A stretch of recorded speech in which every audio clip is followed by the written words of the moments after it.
Capítulo 2. Meu filho em gestação. Segundo informa a maioria dos textos de embriologia e genética humanas, a vida começa na fecundação, momento no qual inicia-se um processo contínuo de desenvolvimento humano que culmina no nascimento de uma criança. Sendo assim, recordemos que o desenvolvimento fetal pode ser dividido em 3 fases. Primeira fase. Inicia-se no momento da fertilização e termina com a anidação da blástula na mucosa uterina. Segunda fase. Também chamada de fase embrionária, engloba o primeiro trimestre de desenvolvimento, período em que todos os órgãos do corpo serão formados. Nesta fase, o novo ser é denominado embrião. Terceira fase, a mais prolongada, é a denominada fase fetal e compreende o tempo que resta até o momento do nascimento, correspondendo ao período de amadurecimento em que os órgãos formados na etapa anterior acabam de adquirir a sua estrutura definitiva, alcançando a sua plena atividade. Nesta fase, o espírito reencarnante é chamado de feto. O feto, ou o embrião, pode sentir ou perceber alguma coisa dentro ou fora do útero materno? Existe interação psicoemocional entre a mãe e o filho? O feto em desenvolvimento tem a sua própria psique? Ao longo do texto, vamos buscar esclarecer melhor essas indagações. É importante ressaltar que foi somente com o avanço das técnicas de diagnóstico pré-natal, principalmente da ultrassonografia, na década de 1970, que se pôde ter acesso direto ao feto, possibilitando estudos sistemáticos e precisos de seu comportamento no meio intrauterino. Primeiro mês. De 200 a 440 milhões de espermatozoides depositados na vagina, menos de 1% consegue chegar ao útero. Apenas 10 chegam às tubas e apenas 1 encontra o óvulo. Não bastassem todas as dificuldades, 75% dos óvulos fecundados são destruídos antes de alcançarem o útero. Reencarnar não é fácil. Vencidas as primeiras dificuldades, o embrião se desenvolve. Com 30 dias, o embrião tem 5 milímetros e 1 grama e apresenta uma forma comprida, com uma proeminência numa de suas extremidades que corresponde à cabeça. É nessa fase que tanto o sistema nervoso como o aparelho circulatório começam a se formar.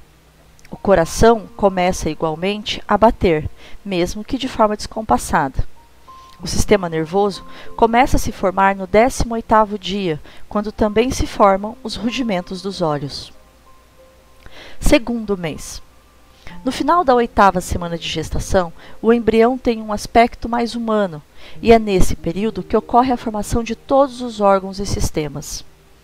Estudos comprovaram que o embrião de 6 semanas é capaz de curvar o pescoço e o tronco se tocarmos no lábio superior ou na aba do seu nariz, o que demonstra a presença de receptores para o tato na face.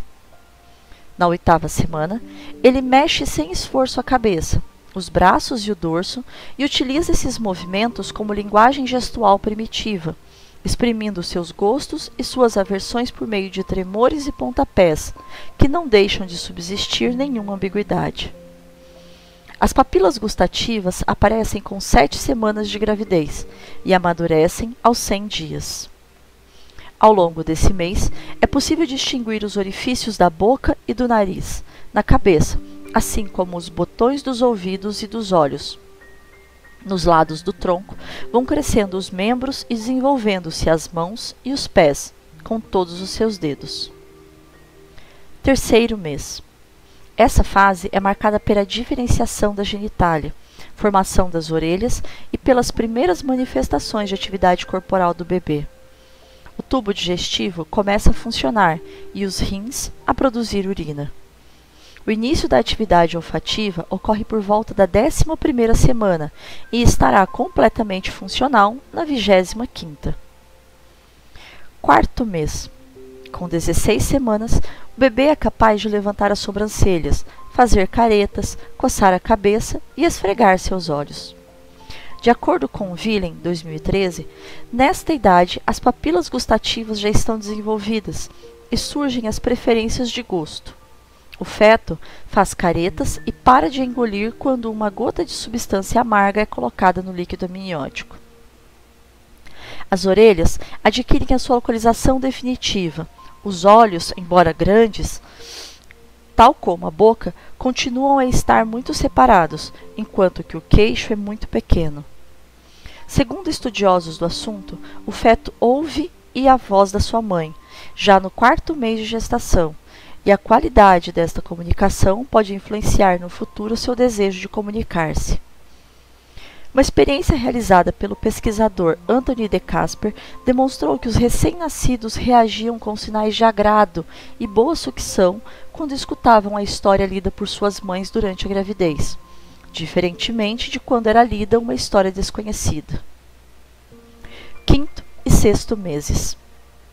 Estudiosos acreditam que o feto é capaz de sonhar a partir da 23ª semana gestacional, e o registro do sono acontece após a 32ª. Essas descobertas se deram por meio de alterações do eletroencefalograma. Segundo Willen, na 26ª semana de gestação, o feto abre os olhos pela primeira vez e, a partir desse momento, passa a se comportar como um recém-nascido. Fecha os olhos quando dorme e abre-os quando está acordado. Com 28 semanas, todos os fetos sadios piscam os olhos. Último trimestre. O sistema nervoso amadurece significativamente. Inicia-se a produção de surfactante a partir do 8º mês e o bebê ganha cada vez mais gordura subcutânea. O feto é totalmente dependente da mãe? Sabe-se que o feto inicia a produção de hemácias, os glóbulos vermelhos do sangue, na 3ª semana de gestação no saco vitelínico. Na 6ª semana, o fígado do embrião assume essa tarefa e no 3º mês, o baço e os tecidos linfóides também passam a produzi-lo. A partir de então, a medula óssea gradativamente torna-se a principal fonte de hemácias, bem como da maioria dos leucócitos, exceto pela produção contínua de linfócitos e plasmócitos no tecido linfóide. O embrião participa da formação da placenta, que é formada por tecidos maternos e pela camada externa do blastocisto. Em situações normais, o feto não produz glicose, exceto em jejum prolongado da mãe.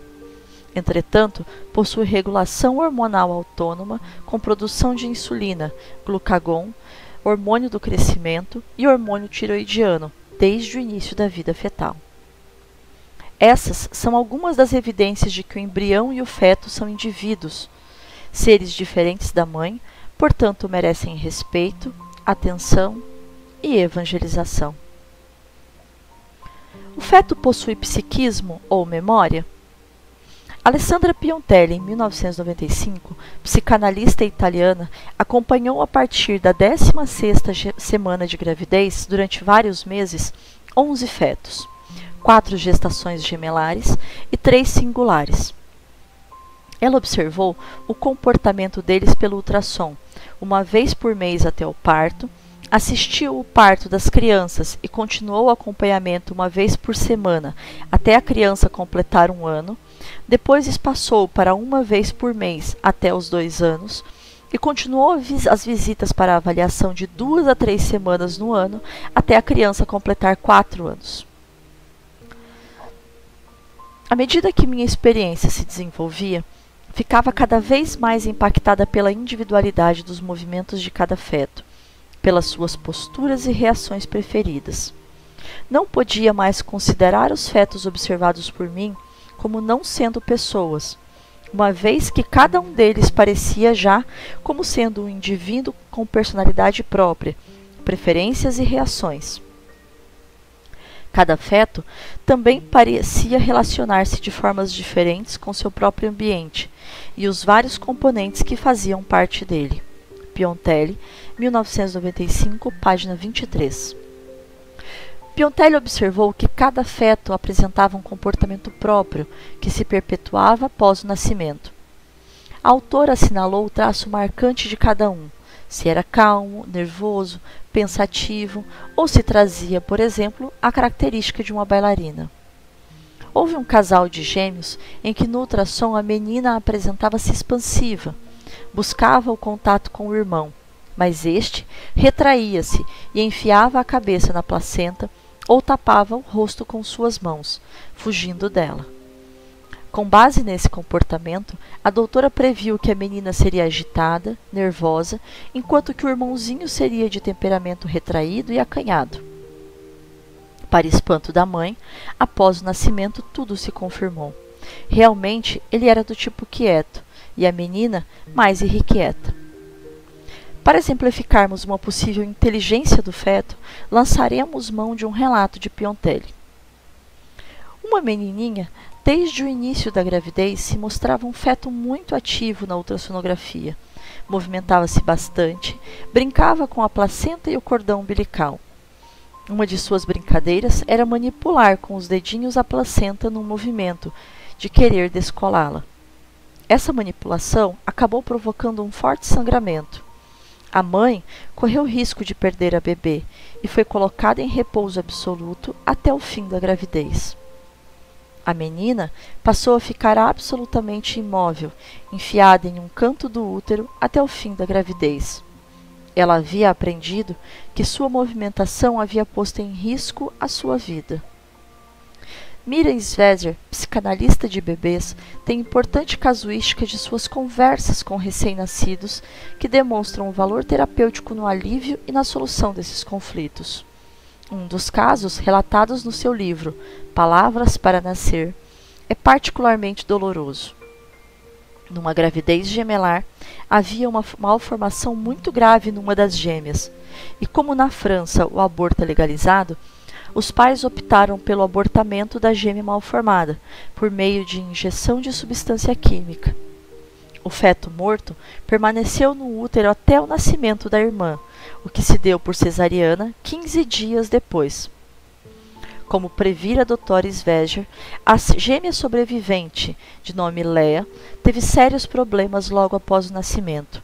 Não se alimentava e, quando era amamentada à força, regurgitava sem parar, colocando em risco a própria vida. Essas situações só foram resolvidas após muitas conversas com Lea, até que ela conseguisse se recuperar do luto da irmã, aprendendo a mamar sozinha e em grande quantidade, para finalmente ganhar peso e alta hospitalar 2 semanas depois. Outro caso interessante é o do bebê Cristina, narrado por Thomas Verne e John Kelly em 1993 no livro A Vida Secreta da Criança Antes de Nascer. Cristina era um bebê robusto, mas que se recusava a mamar no seio da mãe. Aceitava o seio de outras mães, mas não queria nada com o alimento materno. Naquela época, o aleitamento cruzado era permitido. O pediatra, ao indagar de forma incisiva à mãe se ela desejava realmente a criança, recebeu a seguinte resposta: "Eu queria abortar, mas meu marido desejava esta criança, então mantive-a." São relatos que demonstram não só um psiquismo no feto, mas também plena expressão de emotividade. Cristina havia percebido há muito tempo a rejeição de sua mãe e recusava-se a formar a ligação com esta após o nascimento. O autor relata ainda o caso de um paciente do psiquiatra Stanislau Groth, que em uma experiência de regressão de memória se viu no útero da materno. E em um determinado momento ouviu trompetes de carnaval ao fundo, e mesmo sabendo que não era a hora, teria de nascer. Ao comentar a experiência com a mãe do paciente, o psiquiatra descobriu que esta, de repouso no final da gravidez, mas que no carnaval não resistiu à diversão e saiu às escondidas, como o seu ato resultou no nascimento prematuro de seu filho, optou por guardar segredo. Só não imaginava que o seu bebê guardaria isso na memória. Como pode o feto resgatar memórias tão precoces de um sistema nervoso ainda não completamente desenvolvido? Admitindo-se que é o espírito imortal quem registra e guarda todas as experiências da memória, no campo casual, como nos ensina André Luiz no livro Nosso Lar, fica fácil compreender. Esse autor espiritual nos ensina em Evolução em Dois Mundos que é o espírito quem imprime no corpo as necessidades de sua encarnação, conforme suas experiências felizes ou infelizes no passado. Por intermédio dos mitocôndrios, a mente, espírito, transmite ao carro físico que se ajusta durante a encarnação todos os seus estados felizes ou infelizes, equilibrando ou conturbando o ciclo de causa e efeito das forças por ela própria libertadas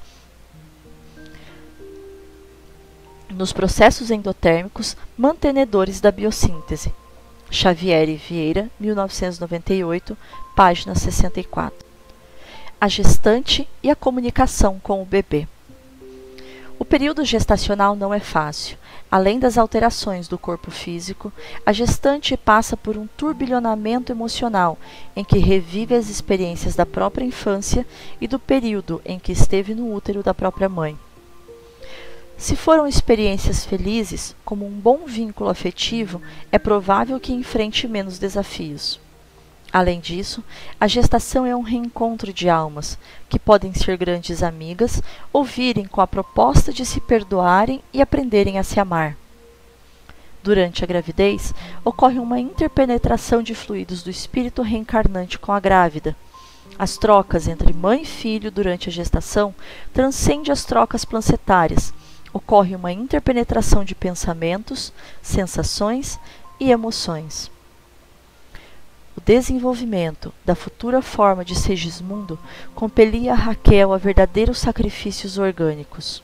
Contudo, em cada noite, pela madrugada, repetiam-se as excursões espirituais que ela e o filho recebiam dos afetos do nosso plano. Xavier, 1996.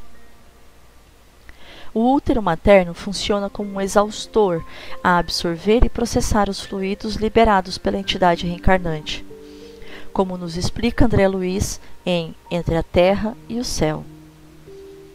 A gestante é uma criatura hipnotizada a longo prazo. Tem o campo psíquico invadido pelas impressões e vibrações do espírito que lhe ocupa as possibilidades para o serviço de reincorporação no mundo. Quando o futuro filho não se encontra suficientemente equilibrado diante da lei, e isso acontece quase sempre, a mente maternal é suscetível de registrar os mais estranhos desequilíbrios, porque, à maneira de um médium, estará transmitindo opiniões e sensações da entidade que a empolga. Xavier, 1995. Poderemos, dessa forma, entender os desejos e os enjoos da gestante, a mudança de hábitos e preferências durante a gravidez, e até mesmo a antipatia que às vezes a gestante toma do próprio esposo ou de alguma outra pessoa da família. O organismo materno, absorvendo as emanações da entidade reencarnante, funciona como um exaustor de fluidos em desintegração. Fluidos esses que nem sempre são aprazíveis ou facilmente suportáveis pela sensibilidade feminina. Daí, a razão dos engulhos frequentes, de tratamento até agora muito difícil. Xavier, 1995. Suassuna, em 2011, relata que o feto invade o psiquismo da sua mãe com muita intensidade até o dia do nascimento, independentemente do corpo do bebê real. Essa afirmação poderia ser completada pela de André Luiz. Se o filho é senhor de larga evolução e dono de elogiáveis qualidades morais, consegue auxiliar o campo materno, prodigalizando-lhe sublimadas emoções e convertendo a maternidade, habitualmente dolorosa, em estação de esperanças e alegrias intraduzíveis. Xavier, 1995. Já entendemos como o psiquismo fetal interfere sobremodo no psiquismo da gestante, mas o contrário também é verdadeiro. Os hábitos de vida da mãe, como a alimentação e o uso de bebidas e drogas, interferem diretamente na formação do feto. Pesquisas recentes revelam que o psiquismo da mãe, seu comportamento e suas emoções atuam no feto e podem influenciar toda a vida futura do indivíduo. Cristiane Assis, 2012, conta que se a mãe estiver estressada ou ansiosa, o feto entende que esse é o mundo que a aguarda e prepara-se para isso, tanto física quanto psiquicamente. A autora cita um caso descrito por Jamison James, de 2 bebês internados na UTI neonatal com os mesmos sintomas: agitação motora, frequência cardíaca aumentada e dificuldade para respirar. Um era filho de usuária de heroína e o outro, filho de uma grande executiva. Esses exemplos demonstram claramente como o estresse materno pode ser prejudicial ao bebê. Em Missionários da Luz, Xavier, 1996, André Luiz conta a história de uma senhora grávida, emagrecida e com anemia devido às dificuldades financeiras. O marido é parcamente remunerado e a esposa é obrigada a vigílias noite adentro a fim de auxiliá-lo na manutenção do lar. Essa senhora apresentava microscópicas nuvens pardacentas no líquido amniótico, que atingiam o bebê a ponto de lhe ameaçar a reencarnação. Tudo porque a gestante não conseguia furtar-se da tristeza angustiosa. Havia 6 dias que permanecia desalentada e aflita por causa de uma dívida que estava quase vencendo, e o marido não tinha os recursos para pagar. Quão importante é o pensamento da gestante a ponto de intoxicar o líquido amniótico? A equipe espiritual estava atenta e retirou do vaso certa porção de substância luminosa, projetando-a nas vilosidades uterinas, enriquecendo o sangue materno, destinado a fornecer oxigênio ao embrião. Não só o pensamento da gestante influencia o feto, como também o ambiente familiar. Um estudo com 1.200 casais realizados pelo Dr. Stott demonstrou que a gestação de casais com problemas de relacionamento conjugais aumenta em 231% a chance de desenvolver alguma complicação. Além disso, por volta de 4 ou 5 anos, essas crianças demonstraram ser emocionalmente mais frágeis, com estatura abaixo da esperada e eram extremamente dependentes de suas mães. André Luiz explica, no capítulo 10 de Missionários da Luz, que os casais com conflitos por meio de rixas incessantes projetam raios magnéticos de natureza mortal sobre os filhinhos tenros, arruinando sua saúde. Com base nesses exemplos, concluímos que a gestação é um reencontro de almas e que ambas necessitam de amparo emocional, magnético e espiritual nessa fase peculiar. O apoio familiar e da casa espírita no favorecimento da criação do vínculo mãe-filho é de fundamental importância, além da promoção da evangelização da mãe e do espírito reencarnante. Encerramos com as citações dos renomados autores. A disponibilidade afetiva da mãe é fundamental para que ocorra o desenvolvimento psicoafetivo do indivíduo, de célula a feto, de feto a bebê, de bebê a criança. Vilen, 2013. A ideia que uma mãe faz da criança que carrega dentro de si é de suma importância. Seus pensamentos, seu amor por essa criança ainda não nascida, ou sua rejeição, ou ainda a ambivalência, determinam a profundidade, a amplidão e a capacidade emocional desta. Verne, 1993. É que o trabalho da maternidade assemelha-se a delicado processo de modelagem, requisitando, por isso, muita cautela e harmonia para que a tarefa seja perfeita. Xavier, 1995.